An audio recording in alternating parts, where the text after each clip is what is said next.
Marketer of the Day, Episode 610. Live your own successful story.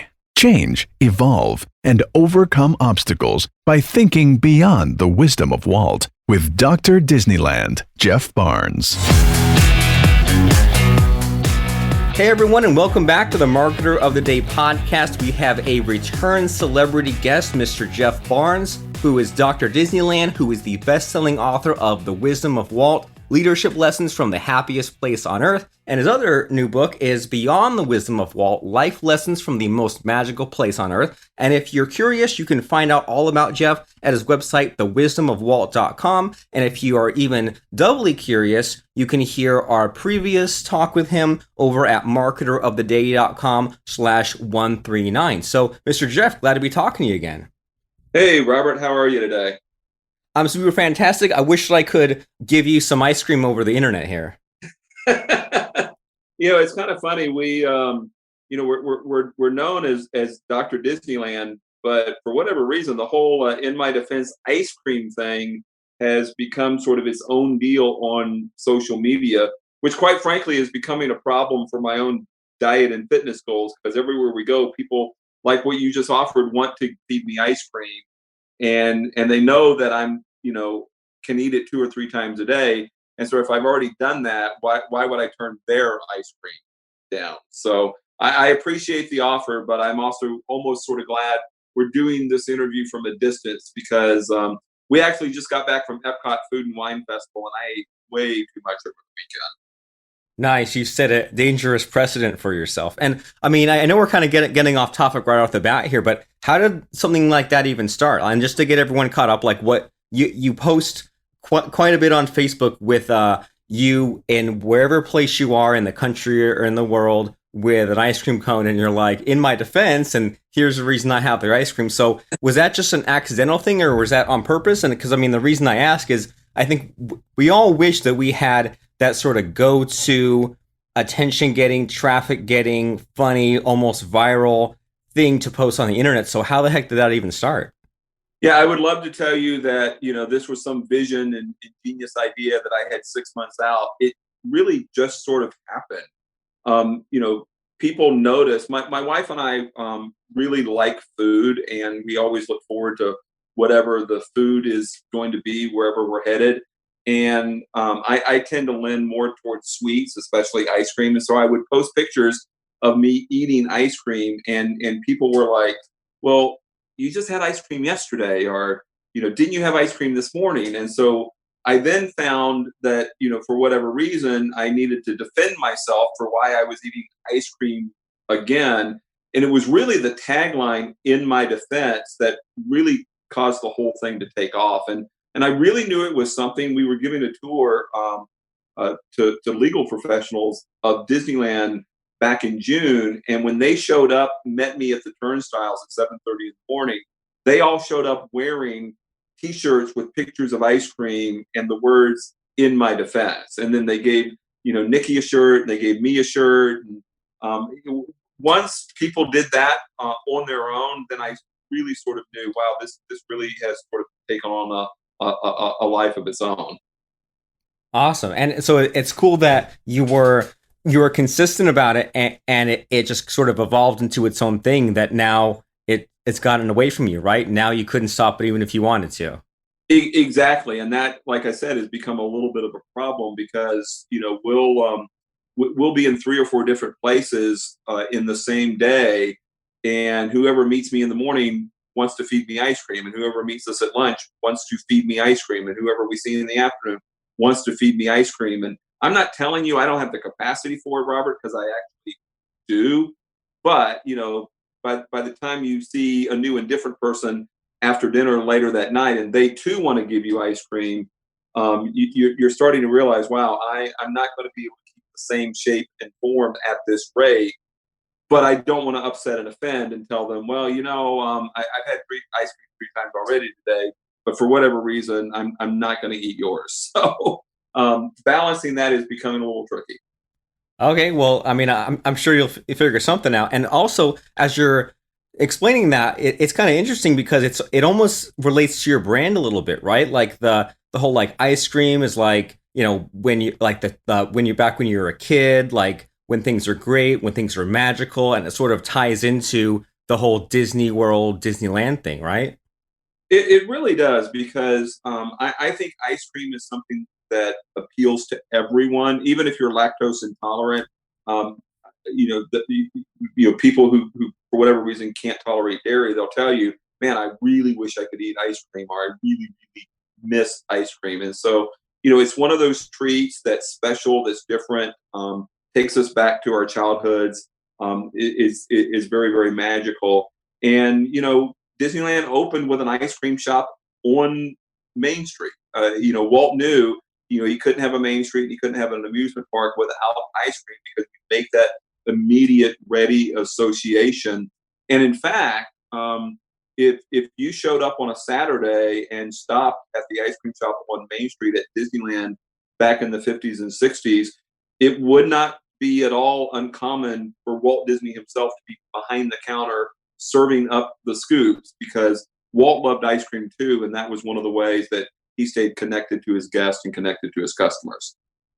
Super awesome. And so yeah, when you were on the show before, you were talking about your book, The Wisdom of Walt, and all these different things about how Walt Disney had a vision. He had all these kind of bad things happening to him, people working against him. He persisted, and then there's also that aspect of once Disneyland was in place, he had a very much of an attention to detail and tweak things and did all these things where like the trash, like you need to have a trash can close to other trash cans, and every what's it called, every employee basically had the responsibility of keeping the park clean, and all these different things about that we can all apply to our business and these different leadership things. And so so since then you come out with this Beyond the Wisdom of Walt book. And my understanding of this, and correct me if I'm wrong here, is that the first book was about Disneyland and this new one is about Disney World, right? Correct. So, the first book was really a byproduct of me teaching the world's only accredited college course on the history of Disneyland. Everybody would love to take the class. Unfortunately, they can't. And so we wrote the book as a way to get the best of that content out to as many people as possible. And it became a bestseller. I mean, we were really sort of shocked and surprised at the reaction to it. Well, folks on the East Coast, folks who are fans of Walt Disney World, would write to me and say, "Hey, we love your book, and either we've only been to Disneyland a couple of times, but we're all in on Walt Disney World, or better yet, we've never been to Disneyland and don't know that we're ever going to get out to California to go to Disneyland, but we would really love to see a book like yours, but based on Walt Disney World." Well, at that point, Robert, I was a little bit like Walt. After the instant and overnight success of Disneyland, Walt went on record saying there'll never be another Disneyland. Well, I wasn't sure I would ever write a book, and after finally getting it done, the last thing I wanted to do was to then turn around and try to write another one. But the more I heard from readers, the more I sort of read and researched the stories and history behind Walt Disney World in Florida, and the more I, interacted with different individuals, I came to discover that yeah, the Wisdom of Walt is great, and there's some really, really, really important leadership lessons in that book, but it doesn't cover everything. And so I sort of made the commitment that if I could find stories out of Walt Disney World that taught us lessons that weren't covered in the Wisdom of Walt, then I would be open and willing to writing another book. And that's exactly what we did. Beyond the Wisdom of Walt came out a year ago this month. It focuses on Walt Disney World in Florida, and again, teaches us some really important lessons about what it means to be a leader, what it means to be successful. So, we've gone from, not ever thinking we'd write a book to, now having written two. And then, of course, the follow-up question is, will there be a third? And that's a great question, and one that I don't know that I'm prepared to answer Awesome. Well, maybe the third one will be in my defense, right? Well, that one actually could in fact work. I've thought about that. I'm not going to lie. So kind of the direction where we are right now is, if there is going to be a third book, I do think it would naturally be the worldwide Wisdom of Walt, and we would tell life and leadership lessons based on stories from the international parks. But in terms of creative activity, right now our real focus is on the Wisdom of Walt blog that started coming out in July. And so every other Monday, we send subscribers a motivational and inspirational piece. The content's completely free. And by and large, it's new and different stories that aren't found in either book. And so that's really where we're going to work to explore ideas like In My Defense and see what can be created and developed out of that. Interesting. So it seems like your strategy with pretty much everything that we talked about so far, the In My Defense, Wisdom of Walt, Beyond the Wisdom of Walt, whatever this next book ends up being, the blog, is it seems to be a matter of you try different things, you put different things out there, and then you see what people pick up on, or you see what you can refine, make better through the repetitions, and then just sort of run with what seems to be the best path. Yeah, I think one of the challenges when you think about being a business owner, and the Wisdom of Walt is a business, and when you think about branding and you think about marketing, is it's sort of tempting to think that you're going to be a one-man show and you've got to come up with these great ideas, you've got to come up with the best ideas. And the truth of the matter is, you don't know until you know. And so you throw some things out there, and you have to see how your guests, how your customers, how your clients, how your audience responds. And at the end of the day, it doesn't really matter what you think of an idea, because no matter how great you think it is, if the audience doesn't respond, you're going to have to adjust. And you might think something is like not very good or awful, and you're just going to ship it or put it out there because you're up against deadline and it's past time to figure this out. And you might think it's awful, and lo and behold, it, for whatever reason, is something that resonates more with your audience, your guests, your customers, than anything else you've ever done. I actually had that with a blog post a couple of weeks ago. I was writing on my first trip to Disneyland some 30 years ago, and to be honest with you, I didn't like it. I didn't care for it. It didn't go where I thought it was going to go, but we were up against deadline, and we went ahead and hit publish. Lo and behold, I got more response and more reaction to that blog post than anything else that I have ever written. And so again, what I think doesn't really matter. The market and your audience will tell you what works, what doesn't, and then you adjust accordingly. I love it. And I've noticed that again and again with my own businesses, and I agree with that completely, that it's really easy for all of us to kind of be hard on ourselves and think things like, well, Mark Zuckerberg thought of Facebook and he just thought of just focus on this one thing, and then there you go. But Facebook is a thing that was tweaked and revised over time. I mean, when they came out, they didn't let you message people, they didn't let you like, share, things like that. Yep. And yeah, again and again, I'll have what I think is a really good idea as far as a plugin or an app or a website or a course, and I'll put it and I'll geek out about it, and I'll put it out there, and it'll completely fall flat. But then there might be some idea that some customer has, or there might be some language, some wording that some people tell me, and I'll just plug that in for like a headline, for a product name, things like that, and I'll just be completely surprised how I'm like, I don't get it. I don't understand how people are excited about this concept or this phrase. And I guess I don't have to understand it, right? I just have to be on the lookout for it. And if people are asking for it, then I deliver, right? Exactly. And, Walt did that with Disneyland. He had the whole thing laid out. He had it landscaped. And then he paid attention to what his guests wanted. He paid attention to where his guests walked, and they adjusted accordingly. Because again, the park wasn't about Walt per se. It was really about the guests, and being willing to be flexible. And I think recognizing that every good idea only becomes a great idea when you allow it to adapt, you allow it to evolve.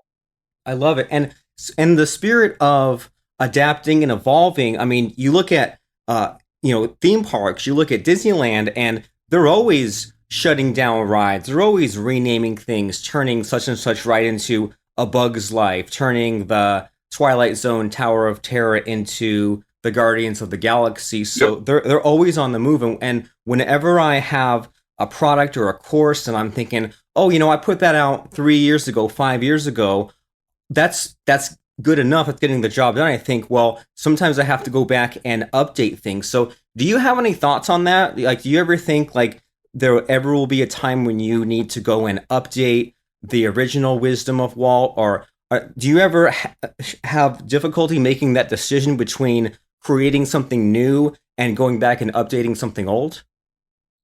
Yeah, so I think to some degree we're kind of almost there. The Wisdom of Walt is 3.5 years old now, and beyond the Wisdom of Walt, I think the lessons are more important out of the first book, but the second book is better written simply because I've adapted and grown and evolved as a writer, both in terms of having the repetitions, but also recognizing what really works and what really connects with readers. And at some point, I see myself going back and updating the Wisdom of Walt, trying to bring it to the level and bring it to the standard that we see in beyond. The blog, to some degree, is a reflection of that as well, and that is to stay current. In today's world, content is king, and sitting back and saying, hey, I wrote a book 3.5 years ago, so why aren't I more successful? No, you've got to keep creating, and you've got to keep adapting. You've got to keep evolving, and paying attention to what's going on, not just in the world that I write about, which is primarily Disney, but also what's going out in the world in terms of what your clients are really, really struggling with. Because for me, there are a lot of Disney stuff out there, and I don't write the history for the sake of the history, and I don't write the business piece for the sake of the business piece. I really want to connect these stories to your story and what you're struggling with to live your own great, successful story. That can grow and change and evolve over time as well. And so as I hear from readers, yeah, this is great, but what about this? Or, hey, that was great, but again, what about this? I want to be able to do my own research and create content that, again, connects not just Disney, but ultimately to your own story and to your own success. And, Walt said it when he created Walt Disney World. He said, guys, if you think we're just going to sit back and rest on our laurels, you're out of your mind. We're just getting started. And so I signed every copy of Beyond the Wisdom of Walt. You and your dreams are just getting started. So I don't care where you are right now. You always have to have that mindset of whatever it is, we're just getting started, because your success in the past is just that, in the past. I love it. Awesome advice. And so since you're always on the move in this way, you're cranking out the blog posts, you're revising the book, all these things, do you have a process for coming up with these ideas? Like I know, like you put things out and see what people like, but do you always keep some kind of an idea file or a swipe file or any kind of just method to always cranking out this content? So the first thing I do is I have an idea file, and anytime there's like the smallest nugget of either A, that could be a blog post, or B, that could be a story in a blog post, I just file those away, and I go back to them as needed. Either A, because I'm searching for content to write on, or B, that's something that I know needs to be covered, and I want to make sure I keep it front and center, and not forget that, oh yeah, this is important, and readers have asked me to write about this. But then secondly, I also am a little bit of a free form writer, and so I'll sit down, Robert, and where I think this post is going to go may not be where it goes at all by the time we get to the end. But just having that idea file gives me a place to start. Just having that idea file allows me to sit down and not be, terrified at the blank page or the blank screen, thinking I've got to come up with something, brand new and different, recreate the wheel, whatever, at a moment's notice. For whatever reason, I write well on airplanes, and we find ourselves on airplanes a lot these days because the book and the speaking takes us all around the country. And so I always make sure I have access to my idea file because I, will want to write for an hour or two on any cross-country flight. And, we're fortunate. We have those opportunities. We get a lot of work done that way. And so my encouragement is, you never know when an idea, you never know when a crazy thought, never know when a dream is going to pop into your head. And ideas matter. Taking action on them matter even more. So keep that file active, keep it current, go to it on a very regular basis, and just trust your ability to tap into your own creativity.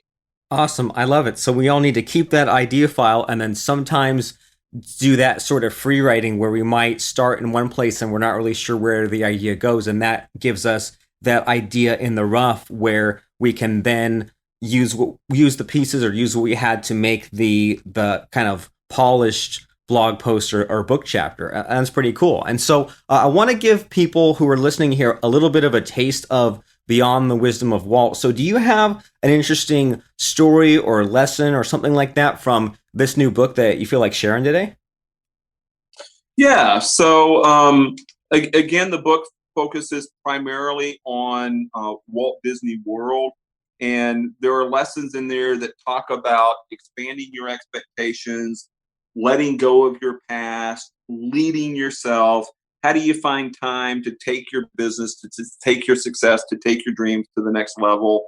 The importance of hustle, overcoming obstacles, dealing with dollars. Those are the sort of life lessons that you will find in Beyond the Wisdom of Walt. I think one of my favorite stories in here comes again from the Overcoming Obstacles chapter. If you've been to Walt Disney World, you're familiar with the Magic Kingdom parking lot, the transportation and ticket system, and this sweeping Seven Seas lagoon around which there's a monorail and there's three massive resorts, Contemporary, the Polynesian, and the Grand Floridian. What people might not realize is Bay Lake, which sits off to the right, it's over beside the Contemporary Resort. Bay Lake is a beautiful body of water, and it was that lake that attracted Walt Disney to that property over Central Florida in November of 1963. It's part of the reason why he chose that site, 27,440 acres, to become the home to Walt Disney World. Well, Walt had all of this laid out when he died in December of 1966. They don't break ground in Florida until 6 months later. And they're still committed to doing the project despite Walt's death. And Roy, who has come out of retirement to see Walt's final dream come true in Florida, he pretty much wants to follow the layout that Walt has given them, to include where Magic Kingdom is going to go and a parking lot right in front. Well, when they go to do the parking lot, they realize that the land is so swampy that it's never going to hold a parking lot, let alone all of the cars and all of the people on top of it.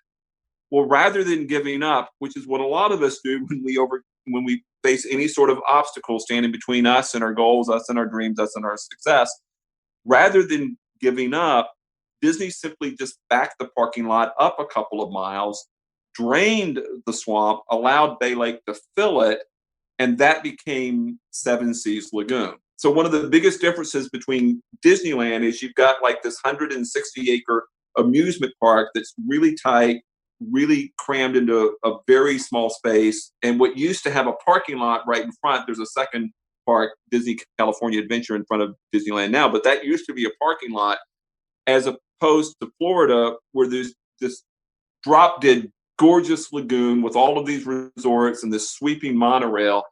None of that would have been possible if Disney had not been willing to overcome an obstacle as opposed to simply giving up and walking away.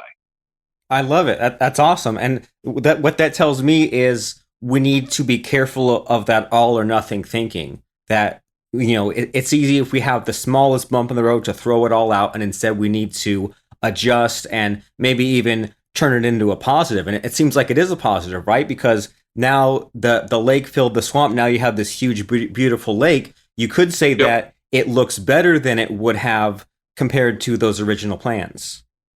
Absolutely. One of the quotes in that chapter is, "The obstacle in the path is the path." Or to quote Tony Robbins, "Life is always happening for you, not against you." And so rather than giving up when we face an obstacle, we really have to sort of lean into that obstacle, and we have to learn how to leverage it and make it an advantage as opposed to a disadvantage.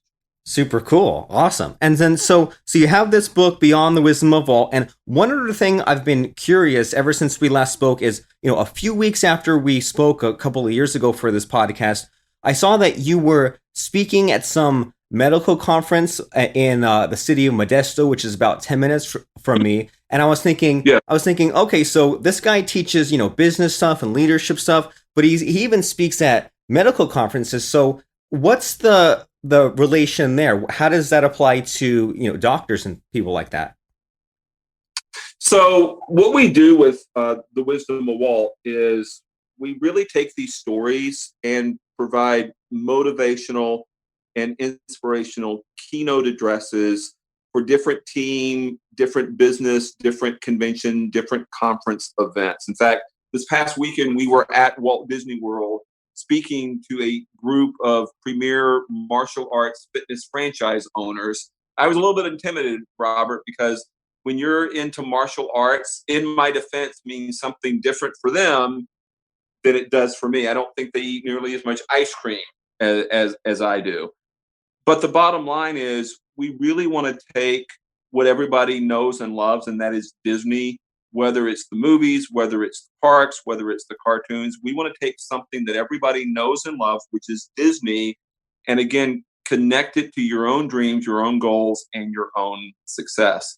And a lot of people don't really know these backstories. We show up and we consume Disneyland. We show up and we consume Walt Disney World. I want to take it to another layer and show you, hey, these parks aren't an escape. They're an example. Disney isn't the place where dreams come true. Disney can be the place showing you how to make your own dreams come true. And when it comes to success, the principles are universal. It doesn't matter whether you're an educator. It doesn't matter whether you're a doctor. It doesn't matter whether you're a martial arts fitness franchise owners. So, for example, we all have obstacles, right? And we all need to understand that the obstacle in the path is the path. And so regardless of the profession you're in, you have to learn how to leverage that as opposed to just giving up and walking away. That is a universal principle. And when I can provide the motivation, provide the inspiration, provide the encouragement using Disney, then it's a win-win for everyone. Cool. So it seems like we should be maybe expanding our horizons, so to speak, and look at other areas that we can spread our message and market ourselves, because we shouldn't always be limited to this little tiny box, and also that some things are universal, right? Some of the inspiration, the motivation, the stories, they can apply to everyone. So that's super cool. So as we're kind of winding down here, can you tell us about where people can get this new book, where people can see this blog post, and any other resources, links, or anything else you feel like mentioning here? Sure. So you can find us at thewisdomofwalt.com, and there you'll see a link for events. So if you're curious about where we're going to be, where we're speaking, where we're presenting, that is on the website. There is a book page that either A, you can get the books directly from me, and I personally sign each copy that goes out the door. There are, of course, Amazon links. The books are available, soft cover, hardcover, Kindle ebook version, audiobook version, and then free content every other Monday by way of the blog. And you'll find the blog on our website. And all you have to do is give us your email address, and you'll be signed up, and you'll get a little motivational, a little inspiration in your email box every other Monday. Super great. So we'll see you there at thewisdomofwalt.com. Make sure to check out those books. Make sure to look at that blog. And then I think the number one most important thing is to just take a couple of seconds and sign up on that form. That way you get that email list. That way you get that inspiration on an ongoing basis. And you get those reminders every now and then to not let go of your dreams, not let go of your childhood, stay positive, stay motivated, stay doing the things that you need to be doing. And so that way you won't forget, with all the crazy things going on in all of our lives, you won't forget about that Wisdom of Walt website or those books. You'll have those reminders to go back. So thewisdomofwalt.com is the place for you to go right now. And thanks so much, Jeff, for blowing our minds a little bit, giving us some of these interesting lessons. And I hope you don't gain too much weight from all this ice cream. Thanks, Robert. And I just want to encourage the listeners, never stop dreaming. Please subscribe, rate, and review our show at marketeroftheday.com/iTunes and like us on Facebook at marketeroftheday.com/Facebook.